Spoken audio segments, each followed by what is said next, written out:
This is CBC Here and Now.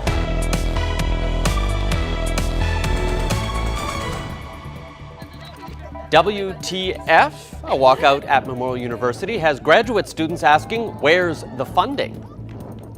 But when he got down on his knee, he frightened me to death.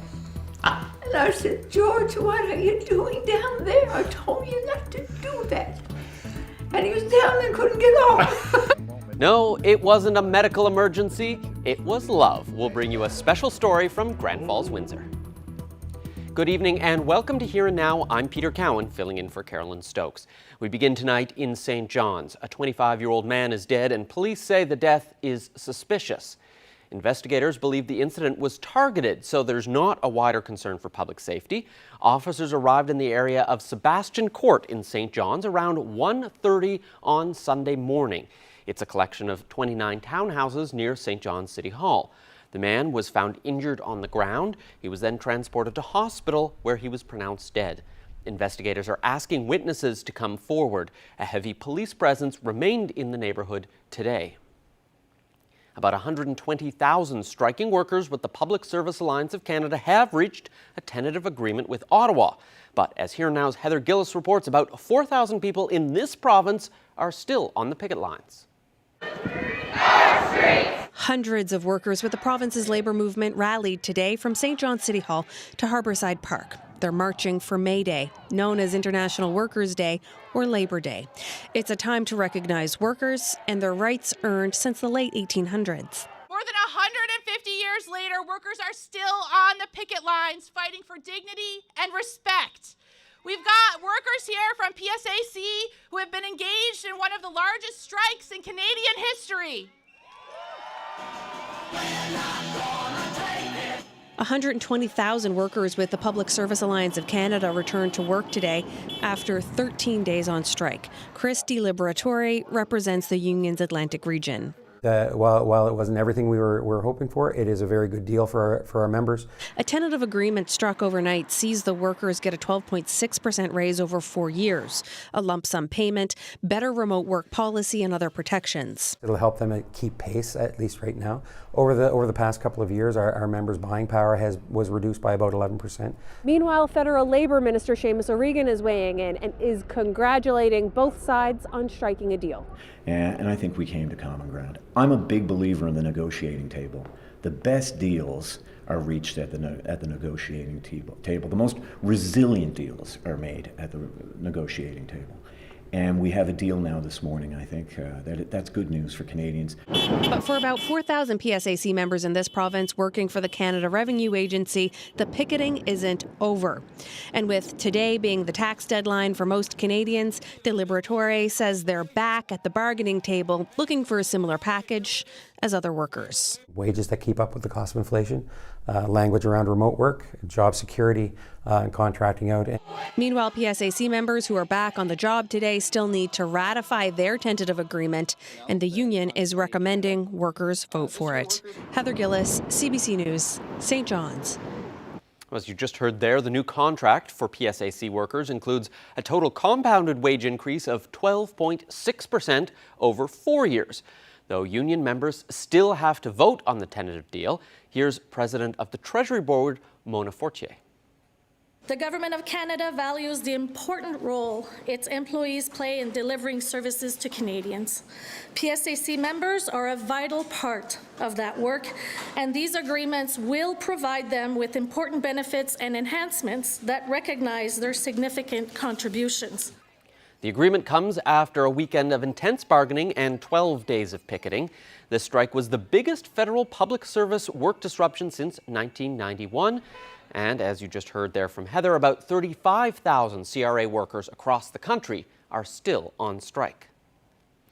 Well, a plan to spend more than $300 million to build more divided sections of the Trans-Canada Highway in Newfoundland was announced this morning. The project will add a section of approximately 40 kilometers of highway leading west from Whitburn. A 15 section of divided highway will also be added between Bishops Falls and Grand Falls, Windsor. Ottawa is allocating $153 million towards this work, and the province is matching that amount. $20 million more will go towards lengthening the passing lane, leaving Port aux Basques by 15 kilometers. Politicians from both governments say the work will make the highway safer and more resistant to extreme weather. Good jobs from engineering and construction, improved links between communities to foster economic development, good jobs, friends and family who can get together more easily. When the highway first went in, it changed this province for the better. And today's announcement is no different than that. I am proud to be a part of it because I know the benefits that it will bring to everyone in this place that we call home. Politicians also announced the Team-Gujou Highway to the Goulds area of St. John's will also be completed. They didn't give any details but said there would be an announcement soon. And staying with transportation, Premier Andrew Furey is pushing back against a proposed fuel surcharge increase for Marine Atlantic. The company announced on Thursday that the surcharge will rise from 13% to 17% beginning June 1st. Today, Furey said he's brought those concerns to the federal transportation minister. It's a critical piece for us in the province and the delivery of goods and services. So I expressed my profound disappointment and continued to argue for a reversal, reconsideration of that increase for the people of the province. I'm confident that he understands the issue, and I'm confident that he is looking towards, certainly after our discussion, I know the minister has as well, had that discussion with him, looking for all mechanisms of resolution for this in the short term and the systemic issues that exist.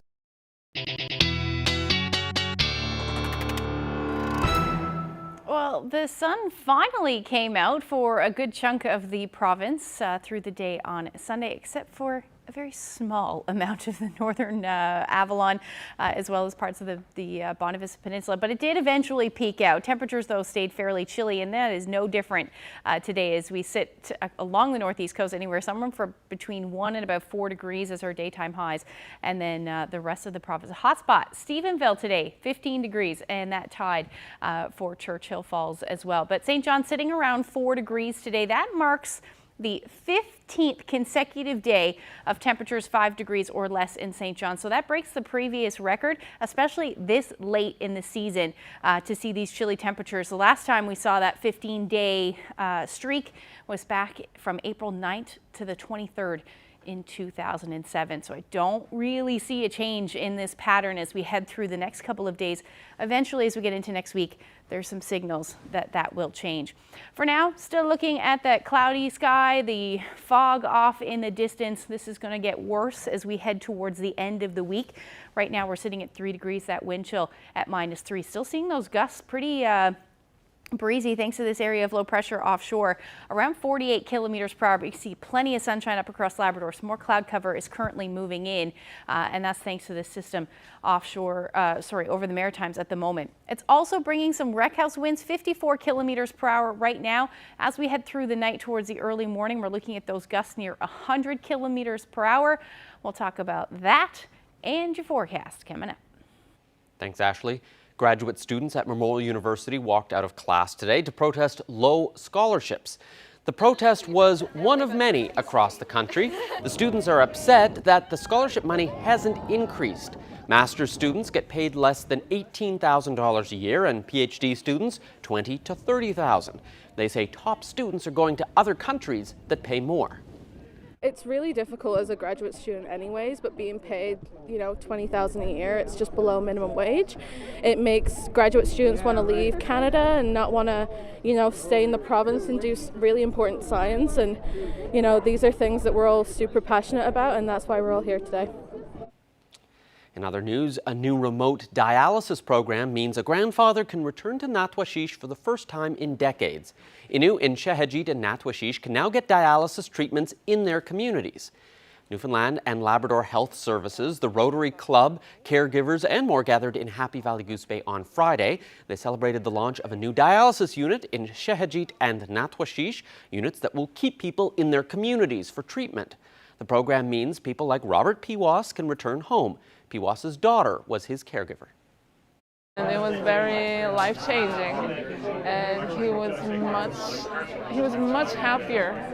My children, my kids, they were happier to have my dad home.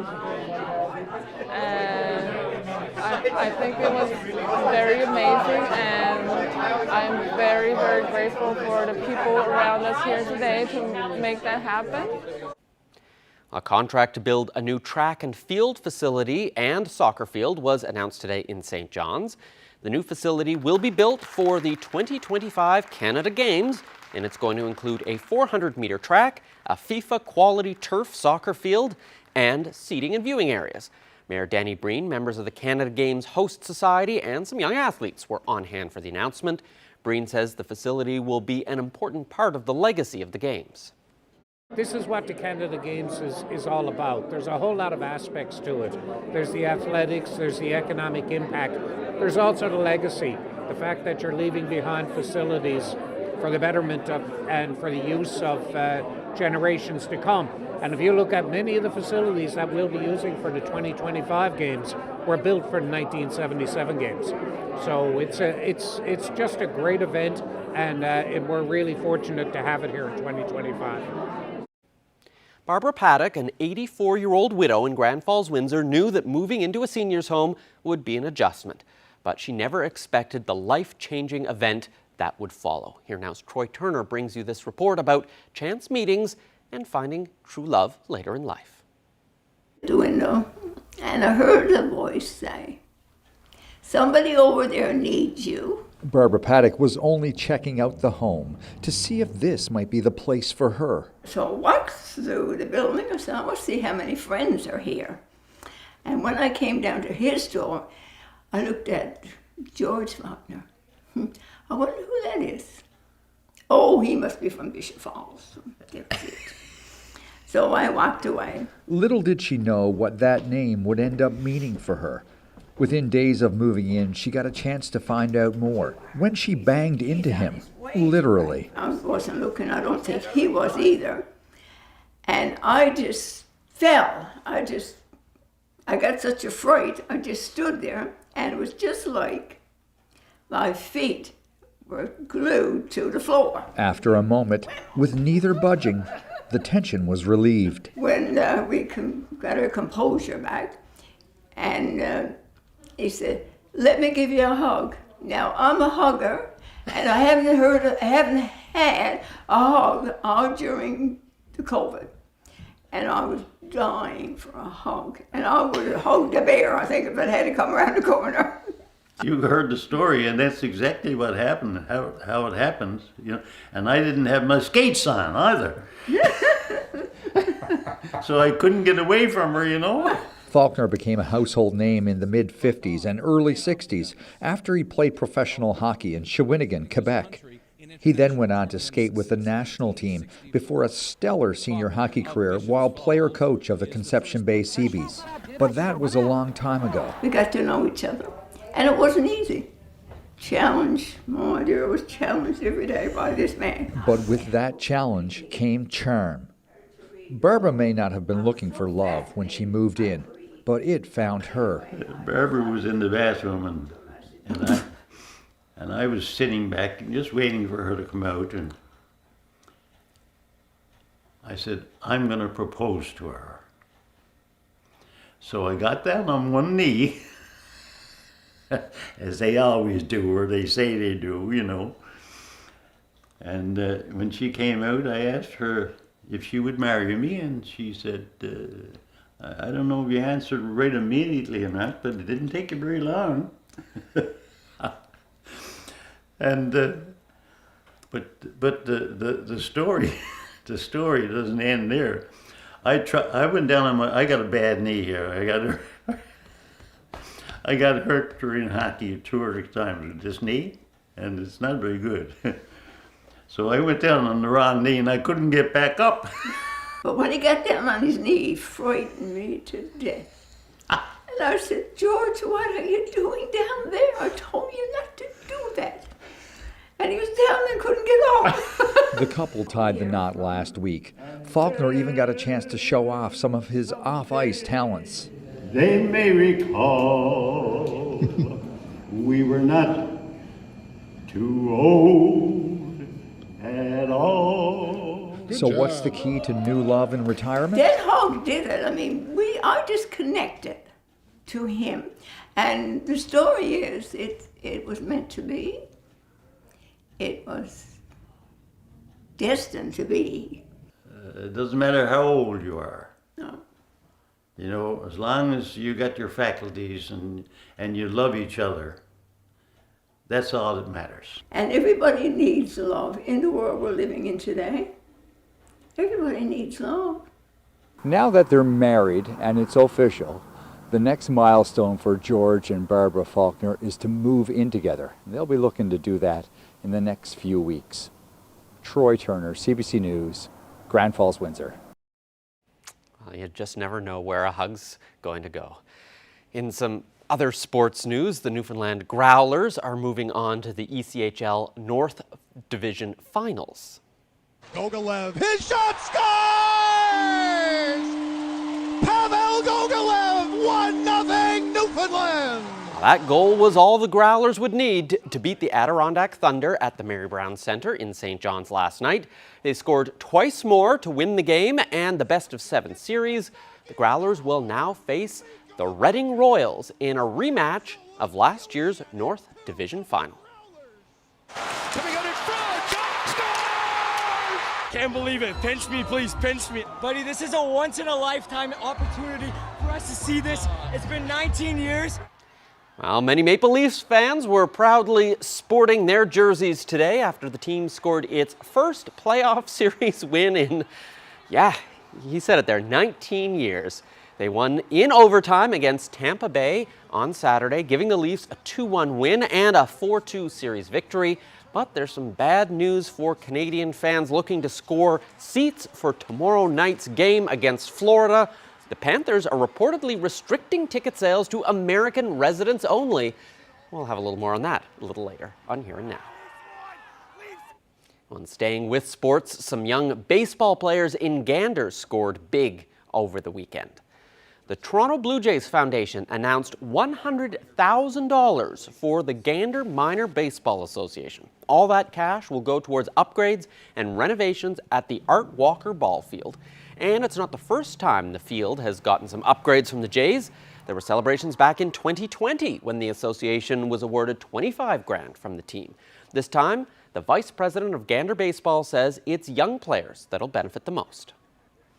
So the field needs a bit of work, right? So right now we're in the process of upgrading the fencing, replacing all the fencing around the diamond with 8 or 10 foot fencing. Also doing renovations to the batting cages, as well as putting in some new side pitching mounds, a bullpen as well. So all of that money will go into the Art Walker Field. And eventually this is the field that the young kids in Gander will be playing their baseball on when they're 15, 16 years and older.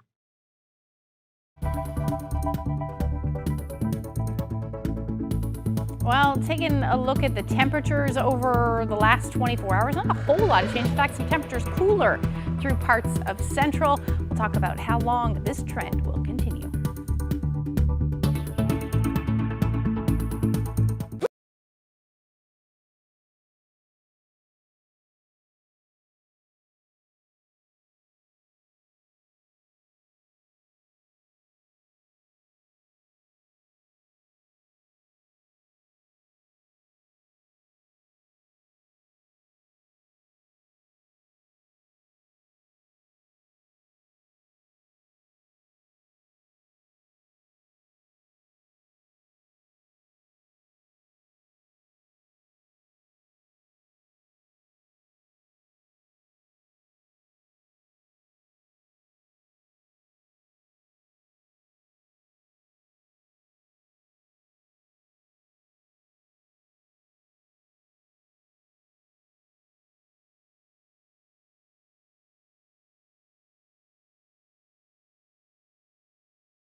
This weather update is brought to you by the Healthcare Foundation Home Lottery. Early bird prize deadline is midnight Friday, May 5th. Order tickets now at hcfhomelottery.ca.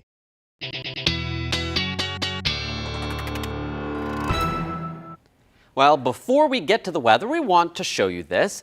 This is Stewie McNabb, who picked up a full bag of litter this weekend in the west end of St. John's. A little help from his mom there. Very thankful neighbor, June Clark, snapped this photo and sent it along to us. And way to take care of your neighborhood, Stewie. Great work. Keep it up. I'm noticing lots of mitts and hats there for Stewie. We're now into May. I know. And April showers bring May flowers. Or like, it was more April drizzle brings May sizzle? I'm optimistic here. Not for the first week of May, that is for sure. We're hoping for a pattern change as we get towards the middle of May, but we'll see what happens. Well, at this point, anything that's not snow is kind of... Happy about it. Yeah. Absolutely. I mean, the weather has been fairly dry right through April. We've been sitting under a ridge of high pressure for the majority of the province. But let's just take a look. The numbers don't lie here. We're well below where we should be for April snowfall amounts. St. John's only picked up 11.6 centimeters. Yes, it's been mainly fog and drizzle, but that really did help get rid of the snow that was there because March was well above what we normally see for snowfall amounts. Now, trace in Mount Carmel and then Gander saw 7.4 centimeters of snow. So really, you can see pretty much in the teens right across the board when you should be seeing somewhere between 20, maybe even 50 centimeters of snow. So we are starting the forest fire season fairly dry this year. It officially starts today, in fact, across the province. So right now, or should I say today, those temperatures were between 1 and about 4, 5, 6 degrees, the warmest like it has been for weeks now up across Labrador. That's because we're sitting under that ridge of high pressure. Temperatures in the teens, 15 degrees in Stephenville as well, but Port aux Basques covering around the 7-degree mark through a good portion of today. There's that ridge of high pressure. It has moved a little bit further east. But it's also allowing the cloud cover to clear for the most part. Now, still all along the northeast coast, the tip of the northeast coast, we're hanging on to that cloud cover. Anything south of that, it's a very definitive line, and that was the story pretty much this weekend as well. We do have some cloud cover moving back in, and this will bring some shower activity as well, thanks to this area of low pressure. But this ridge is going to keep it at bay. We may see a few showers for the southwestern portion of the island as well as into Labrador, but that will be it. We're not going to see anything significant really from that. Now, if we take a look at the pattern, we've been talking about this consistent northerly flow. That's pretty much going to continue. So the ridge of high pressure is just offshore here. Watch what happens as we head into the middle of the week. It actually retrogrades. It moves back. And that means we're still going to be in this northerly flow pretty much for the island, and northerlies as well up across Labrador. It's not quite as pronounced, not quite as onshore. And then this takes us into next week. This is when we will hopefully see a change in the pattern, more southerly flow, which hopefully means we'll see a bit more sunshine and, well, really most of us are seeing the sunshine, but a little bit more warmer temperatures, let's put it that way, because that's certainly what you want to hear as we head into the middle of May. Now, looking forward, it's going to continue for a little while, but it does look like we'll get back into that northerly flow into the middle of the month. So I'm going to keep an eye on that for sure, because most of us, I'm sure, want to see some spring-like weather. So temperatures right now sitting around 3 degrees. You factor in that wind chill, more like -3 or -5. Not the case as you head towards Stephenville. A beautiful 14 degrees still at the moment. So we can see lots of pack ice still out there, and that cloud cover eroding slightly. But as we head through the night tonight, we will eventually see that cloud cover move right back in. You can see even from the satellite that the snow is disappearing as well on the satellite picture, and that's because our temperatures have been so mild. So as we head through the night tonight, we're going to see that work its way further north, more cloud cover moving in along the northeast coast, some showers certainly possible and flurries for Labrador. And then as far as temperatures are concerned, you're looking at your overnight lows into the minus single digits. And then across Labrador, coldest will be in Cartwright. Now, as we head through tomorrow, Shower activity continuing for the southwestern tip of the province. Again, wreck house wind warning. You should actually see your winds ease through the afternoon, but they'll still be gusting around 80 kilometers per hour. Flurries still the story for Lab City, so you're definitely going to see a difference in your temperature tomorrow compared to what it has been, but that should change over to showers as your temperatures bump up just a little bit through the day. Hanging on to 2, 3, 4 degrees along the coast tomorrow afternoon, a bit warmer as you head towards central, and even still for the west coast, 8 to 10 degrees, but your winds will be a bit brisk, 30 to 50 kilometers per hour. And then for Labrador, there you go, Lab City, 7 degrees tomorrow, so much different story. Still hanging on to the double digits and sunshine through Happy Valley Goose Bay. Will it continue? We'll talk about it coming up. Well, for some, a new piece of furniture is an investment, while others, it's a luxury that they can't afford. Well, that's where the St. John's nonprofit organization Home Again Furniture Banks comes in. They take gently used beds, chests, and couches and donate them to clients in need. Well, now a new thrift store allows them to do that and even more. Take a look. Home Again Furniture Bank collects gently used furniture, and we're partnered with community agencies who refer clients to us, and we deliver to them for free. So over the years, oftentimes people that are donating the furniture, they give us things that are not necessarily practical or suitable for us to deliver. So we used to have to say no to those things, or would have to figure out what to do with them after. And now we have this place where we can sell those things, and we're offering a better service to our donors. Then the proceeds from all the sales support the free deliveries. Now here at Again and Again, we have cleaning operations, we have refurbishing operations, so through different partnerships with community partners, such as the Bell Pioneers is one, the Wellness Group, and there are a countless number of partnerships happening here, but now we can fix those things. We can take the broken dresser that the drawer didn't work on, and now we can fix it and donate it to a recipient. Or we can take maybe a chair that was previously stained, clean it, and if it's still not suitable, we can paint it. There's a huge market for refurbished furniture right now, and so Again and Again allows us to do that, which means Home Again can collect more furniture and donate more furniture, all while still selling the pieces that are not suitable here at Again and Again. And I think that is the true definition of social enterprise, and that's what's happening here. There's always new pieces here at Again and Again, so it's like super exciting. Follow us on social media. There's constant updates on what's coming into the store, what's going out. I mean, I was here 3 days ago or 4 days ago, and I come in this morning and it's a completely different set of furniture here. So there's always something new to look for, and by following us on social media, you can really see that. It's daily posts of what's new today, and come in and see. So it's always something new and exciting to do, all while supporting a very, very good cause in our community. While about 50 people came together on Saturday afternoon to celebrate Rezvan, the holiest festival of the Baha'i faith. Rezvan begins annually on April 20th or 21st, and it's a 12-day celebration. The event in St. John's was held at the St. John's City Hall. The religion has been established in the province for 50 years, but it's a small community with only about 75 members. A member of the Spiritual Assembly of the Baha'is of St. John's says Baha'is stand firmly against any form of discrimination, and it's important for them to be able to come together and celebrate. A combination of native-born Newfoundlanders and some Persian believers, because that's where the faith originated, and different people of different nationalities. And one of the things that we try to put a lot of emphasis on is unity and diversity.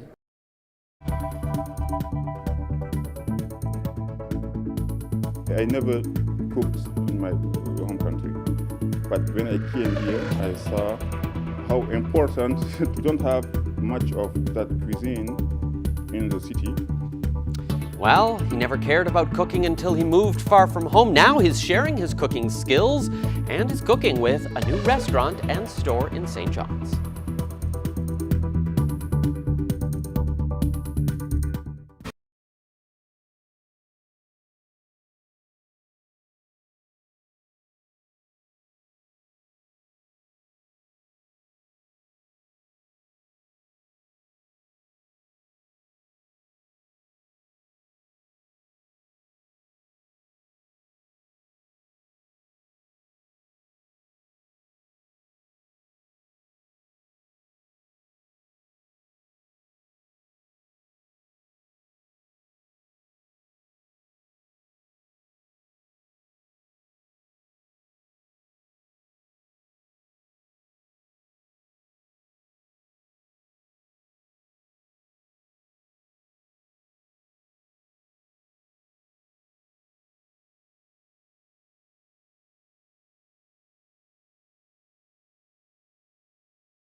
Well, there's nothing quite like food from home to help you when you're feeling homesick. There's a new African restaurant and store in St. John's that's hoping to fill the void for some of those international students. Mama Africa opened last week in Rabbit Town in the city centre. On the Go host Anthony Germain dropped by to meet the owner. This restaurant is called Mama Africa. It's a restaurant and store at the same time because we feel the community needs something like that, need more diversity in this neighborhood. We have many students living in this area, and sometimes they are struggling to find food that they used to eat at in the original country. You know, Africa, of course, is a very diverse, exactly, big continent. Exactly. What was home for you before? Yes, I'm originally from Mauritania, West Africa, and the food we are offering right now, it's most West African food, like Senegal, Mauritania, Mali, Guinea, Cote d'Ivoire, something like that. It's not like East or, but spices and the rest we have like from North Africa, East Africa, is more diverse, and Caribbean too. We have some products from Caribbean, from Jamaica, from Trinidad, and from Tunisia, Algeria, Morocco, like, yeah. Let's break the business down into two areas, because you have the restaurant, which is mostly takeout, and then you've got the products you mentioned. Getting back to the products, what sorts of things are here that maybe some students or people from Africa would not find so easily? Can you give me some examples? Yes, for example, we can say like palm oil or acheke or... acheke? Yeah, acheke is from Cote d'Ivoire. It's cassava. It's made with cassava. It's kind of cassava couscous. It's kind of couscous, but gluten-free, and it's even Newfoundlander will love it because it's gluten-free. Everyone. Well, to say a gluten-free couscous, you're gonna have people coming here not for the Africa, but for the gluten-free. Yeah, exactly. You have like most of our cereals are gluten-free because it's not like made by wheat. Wheat, exactly. Okay. Yeah. So well, that's an interesting thing. I learned something today. Yeah. And you have some juice, some tea, some coffee, like coffee Latino from Latin, coffee from Arabic country, and we have different things. And on the restaurant side, what kinds of dishes, because I have to confess my ignorance. Yes. I don't know anything about Mauritanian cuisine or West African cuisine. Exactly. What are some of the staples, the foundations of that cuisine? Yes, it's mostly based with sauce and rice. For example, we have cheboujen. It's Senegalese. Sorry, can you say that again slowly? Yeah. Cheboujen. Cheboujen. Exactly, you pronounce it well. It's Senegalese national dish, and it's made with rice and fish and vegetables. And we have mafe. It's peanut butter sauce with rice too. Oh, that sounds good. Yeah, it's really, really good. And is that a little bit like some Thai food?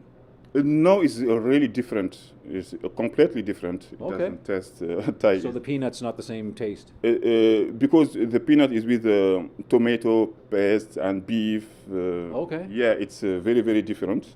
And it's typically West African, most of West African countries know what is mafe. Okay, so if I come in here and I want to try this, I can get that served on rice and just buy the takeout and go home and try it. Exactly. It's unfortunately, as you see, it's a small space and we have a store at the same time.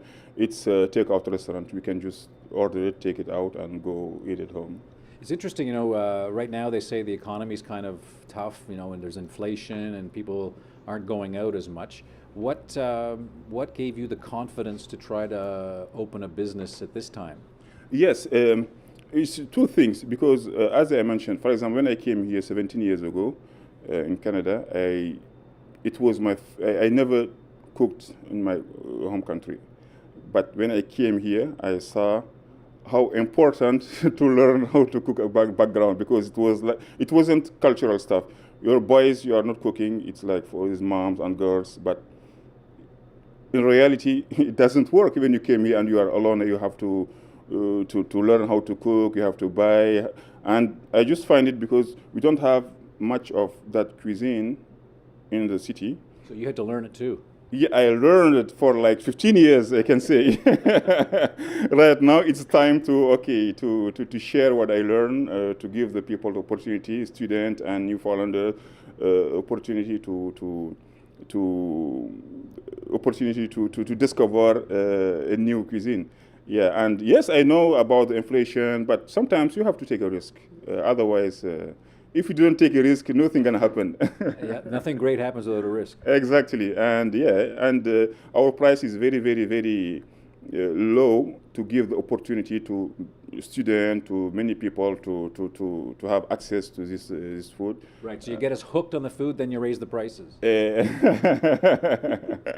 Yeah, our price is very, very, very, very good, and the student can notice that. They came here, less than $15, you can have a good meal. Okay, well, you sold me on it. Listen, it's a pleasure meeting you, and all the best with the business. We'll check in with you, see how you're doing in a few months. Thank you very much. Thank you very much for coming.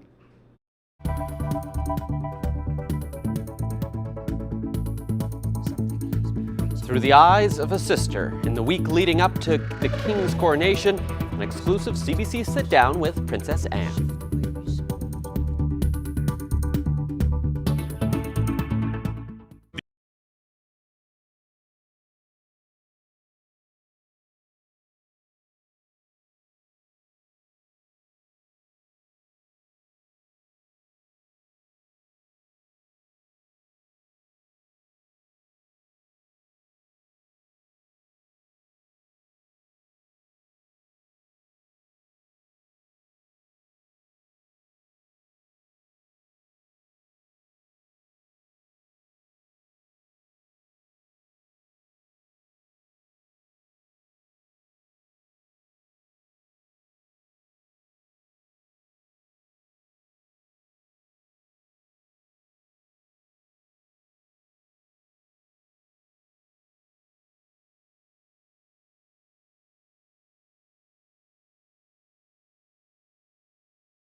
The coronation of King Charles is just 5 days away. It represents a major change for the monarch. CBC Chief Correspondent Adrian Arsenault recently spoke about that with the King's sister, Princess Anne. Here's part of that interview, which airs tonight in full on The National. We are again on the cusp of history. The King's coronation just a few days away now. What is that future going to look like in a world where some countries are cutting ties with the monarchy, others are thinking about it, support is shifting, and uncertainty about the new king is very real? We got a rare opportunity to put some of those questions to the Princess Royal, Princess Anne. She's considered the hardest working royal, more engagements than even her brother, the king. She doesn't do many interviews. This was her only Canadian conversation, so we got right to it with the question about what's ahead. I think for my brother, this is something he's been waiting for, and he's probably spent more time thinking about it. For the rest of us, it's more a question of, okay, we have to shift the way we support, and that's what we need to do. And what does that shift look like for you? Well, we don't know yet. My mother didn't change very much. We kind of knew what the rhythm of the year was, so things like that will change, and how we are part of the support for the monarchy may change slightly. Who knows? Sometimes people refer to a slimmed-down monarchy.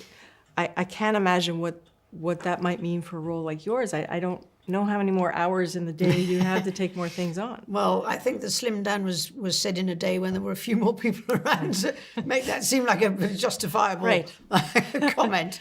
The world changes a bit. It changes a bit. I mean, not least of all, passage of time and cousins getting older. And anyway, it was the logic.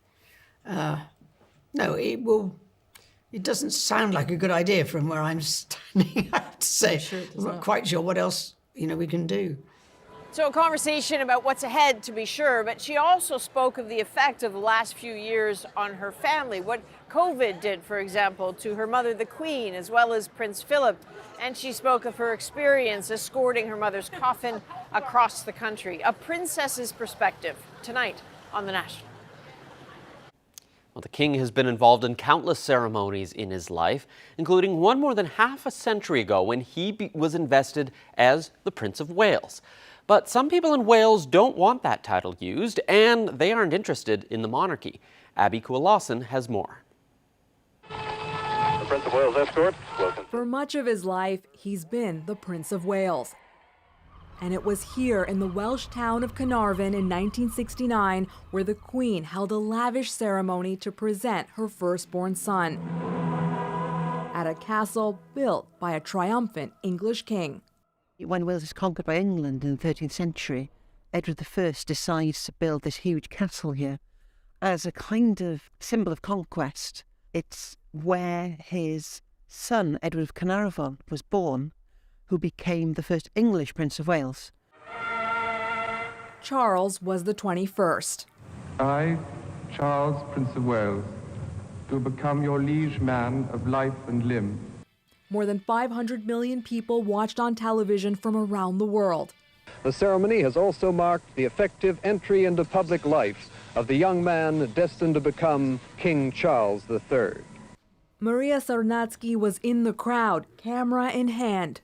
It was absolutely something out of a film, a fairy tale. Today, she feels differently. To me, they don't deserve the title of Prince of Wales because there's no connection with Wales at all. To some in Wales, the title is an insult that burns. The very idea of calling somebody Your Highness is like saying, I'm lower than you. While others argue it puts Wales on the map. It's a real honour and privilege for us to have that title known at a global level. Kensington Palace says Prince William has no plans to have an investiture like his father did, but a poll released shortly before the Queen's death showed 1/5 of people in Wales weren't sure about the future of the title, while 31% don't want a Prince of Wales at all. But this title just needs to be swept away. Elfyd Wyn ap Elwyn grew up here. Dwi'n meddwl fysa dod â llawer iawn o parch iddyn ni yng Nghymru. Proudly speaking Welsh, knowing it was forbidden for generations. He became a county councillor here last year and helped pass a motion to do away with the Prince of Wales title altogether. It does nothing more than rub salt into the wound to remind us every day that we are subjects. He says monarchy has no place in a democracy and feels his generation is the one to finally dismantle it. Abby Coabasin, CBC News, Carnarvon, Wales.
This is street photographer Richie Perez.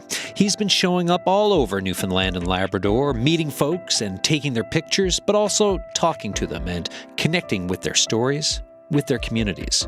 Wednesdays this month on Here and Now, you will meet Richie and some of these people. We're calling it The Signal Connects.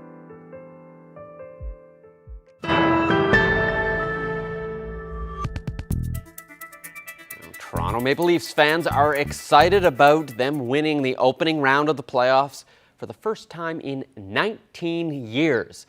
Now, most of us expect to watch the next series against the Florida Panthers on television, but some are hoping to attend one of the games in person in Sunrise near Fort Lauderdale. As Thomas Daigle explains, that might not be as easy as they would like. Crews are making extra room for fans to fill Maple Leaf Square, with Toronto set to face the Panthers in the next round. But Canadians planning to travel to Florida for games are hitting a roadblock. Ticketmaster announced sales to this event will be restricted to residents of the United States, adding residency will be based on the credit card billing address. There's tons of Canadians in Florida, so I think, they want to take away any sort of Maple Leaf fan base that's there. They don't want us to win. They don't want us cheering for them. Leafs fans in Tampa gave Toronto an extra boost as the team eliminated the Lightning. But there's been no formal explanation for the next round's sales restrictions. We reached a Ticketmaster spokesperson who hinted it was the Panthers' decision, pointing us to the club for any questions about the team's tickets. The Panthers would only say, we're giving our local fans first access to tickets to the series for the first 24 hours. But anyone can purchase tickets on the secondary markets. Indeed, right on Ticketmaster's own site, we found resale tickets available to Canadians at inflated prices. They will go to third-party sites and they will secure what they need to get to the game. And they will be even louder. The Vegas Golden Knights haven't restricted tickets for their playoff games against the Edmonton Oilers, but the Ottawa Senators have previously tried to cut out Leafs fans by cutting prices for locals. After all, Toronto players know their crowd travels with a reputation. Just to see the excitement, obviously, within the city and all the fans and all that. And I think it's just motivating to obviously keep this going. For the Leafs, the next round starts at home, where tickets can be hard to come by on any day. Thomas Dagg, CBC News, Toronto.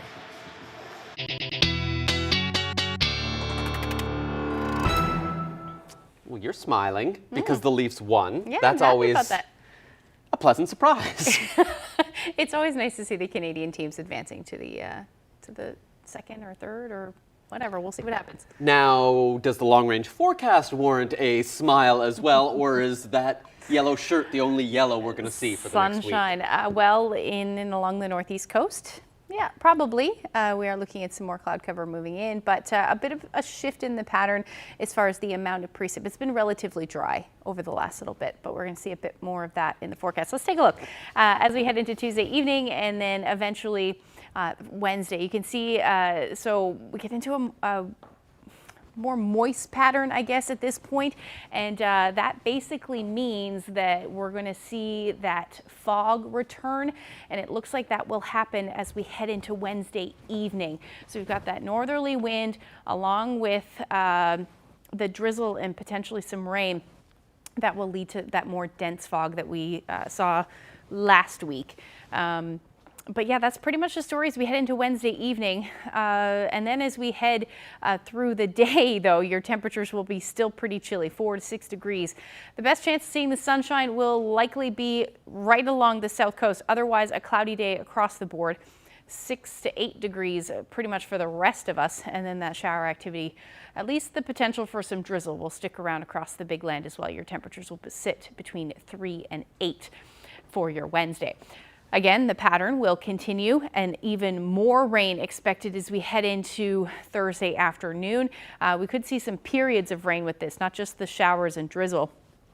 But that's the story into the afternoon. Higher elevations, looks like it'll be a bit cooler. You may see some wet snow in the mix there, especially though as we head into the evening hours and those temperatures dip. But again, 3 to 5 degrees, not a whole lot of change in the temperatures. We'll start to get a bit warmer though along the south coast into the double digits, just barely 10 to 11 degrees. And then we're talking about the potential for some flurries in the mix in the evening anyway, as those temperatures are cooler. But your daytime highs across Labrador will sit somewhere between 4 and 8 degrees through the afternoon. Now, I do think things will clear out though as we head into the evening and overnight. Long range forecast showing RDF through Thursday. A whole lot of gray skies as we head into Friday. Same thing for Saturday.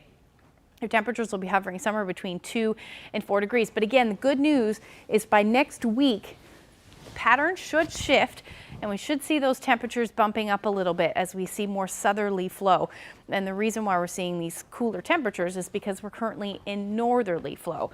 Now, for central Newfoundland, that means you're looking at some flurry potential for Friday and Saturday. Temperatures still around 4 or 5 degrees, but the overnight lows are going to be around -1 or -2. And then for western Newfoundland, you're talking about flurries for Friday and then Saturday around 8 degrees. Now, the switch next week also means that it's the south coast turn to see that cloud cover along with the fog into next week. So for eastern Labrador, you're looking at temperatures around 8 degrees, warming up though as we get towards the end of the weekend, around 12 degrees for your Saturday. And then western Labrador, after a couple of gray days, the sunshine and warm temperatures should return just in time for the weekend. Now, can you feel the sun's heat here? I know I could, especially with the colors there. Thank you so much for sharing this photo, Brian. And if you have any weather photos that you would like to share with us, you can send them to Facebook, Twitter, or email them to nlphotos@cbc.ca. You know, my dream, Ashley, I would love to be able to see that sunshine with all of the icebergs that we've been having. This is the challenge. You know, you want to get the same wind that blows those icebergs onto our shore also has been giving us this RDF. So it's a mixed blessing. I love icebergs, but I would also love a few more degrees. But if they're grounded there, switch it over, we're good to go. Okay, next weekend. And that's it for us tonight. Thanks so much for watching. Good night.